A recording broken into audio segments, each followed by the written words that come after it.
Hello students, I am Vijayata, Assistant Professor from Postgraduate Teaching Department of Law, Nagpur University. In this video, we will take a ride of International Covenant on Civil and Political Rights, 1966. Basically, the covenant contained 53 articles and it is divided into 6 parts.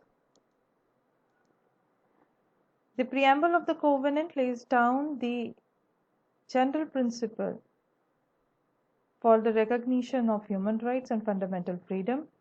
The first para of the preamble is borrowed from the preamble of the UDHR.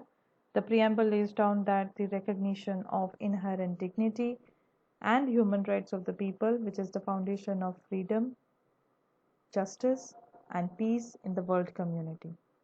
It puts duties on the state parties to promote and observe human rights and fundamental freedom. Coming to Article 1 of the Covenant, which is one of the very important and very controversial in the world community. Article 1 deals with the right of the people to self-determination. It provides that all people have the right of self-determination and they can freely determine their political status, freely determine their economic and cultural development. It also includes that the people may dispose of their natural resources and natural wealth for their own without prejudice to any obligation arising out of international economic cooperation. State party to the covenant are obliged by Article 1. They have the responsibility to promote the realization of these rights and shall respect that the right is in conformity with the Charter of the United Nations, which include the administration of non-self-governing territories and trust territories. According to the general comment which are issued by the United Nations High Commissioner, Human Rights High Commissioner on 1984 to Article 1 of the Covenant, that is the self-determination, they said that this right to self-determination is of particular importance because its realization is very essential to enjoy other human rights present in the covenant. This is the prerequisite for the effective guarantee and observance of individual human rights for promotion and strengthening of those rights. These rights set forth in the provision positive law in both the covenant. According to the general comment number 12 on Article 1 on self-determination, all the state parties, while preparing their reports, which is they need to submit to the Human Rights Committee on the status of the International Covenant on Civil and Political Right, they include Article 1 in their report. Only some reports give the detailed explanation or details on each of its paragraph. Committee has also noted that many of them ignored Article 1 and provides inadequate information in regard to it and confine themselves to the reference to election laws. According to the committee, history has proved that realization and respect for right of self-determination of the people contributes to the establishment of friendly relations and cooperation between the states and to strengthening international peace and understanding. Now coming to Article 2, which lays down the state duties, it puts an obligation on the state parties to undertake and ensure that all individual in their territory has the right contained in the covenant. They enjoy that right without any discrimination. Coming to Article 3, Article 3 states that member states to the covenant must ensure that equal rights of men and women to the enjoyment of all civil and political rights provided in the covenant. According to the general comment number 4, which has been replaced by the general comment number 28, which was issued in 1981, you can see the link in the slide. The general comment says that on the equal rights of men and women to the enjoyment of all civil and political rights. Has stated that the reports which are provided by the states has raised number of concerns. The committee has highlighted two concerns. Firstly, Article 2, Article 3 and Article 26 primarily deals with the prevention of discrimination on number of grounds. These requires protection and affirmative action designed by the states to ensure a positive enjoyment of such rights. This simply cannot be done by enacting laws. And to this, more information are required by the committee in their report, especially the role of women in practice, with a view to ascertain what measures, in addition to purely legislative measures of protection, have been taken or are being taken to give effect to precise and positive obligation under Article 3, and also to ascertain what progress has been made in this regard.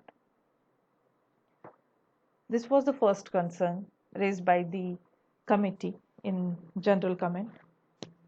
Second concern which was raised by the committee was based on the positive obligation. According to the committee, the positive obligation undertaken by the state parties may itself have an inevitable impact on the legislation and administrative measures specifically designed to regulate matters other than those dealt with in the covenant, but it may adversely affect rights recognized in the covenant. For example, the degree to which immigration laws which distinguish between male and female citizens may or may not adversely affect the scope of the right of women to marriage or to marry to non-citizen or to hold public office. Coming to Article 4,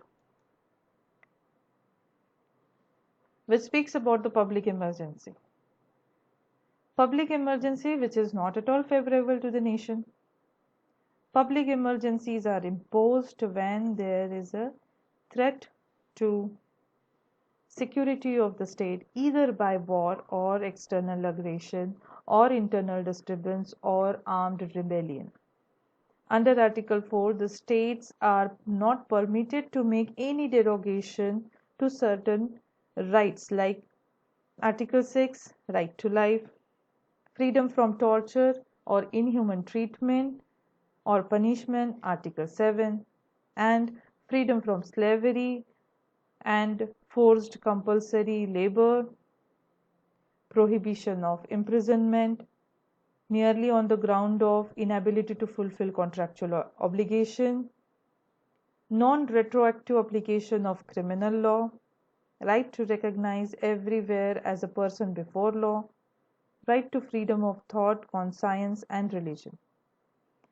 These rights are the prerequisite human rights to enjoy other human rights that could not be suspended during the public emergency.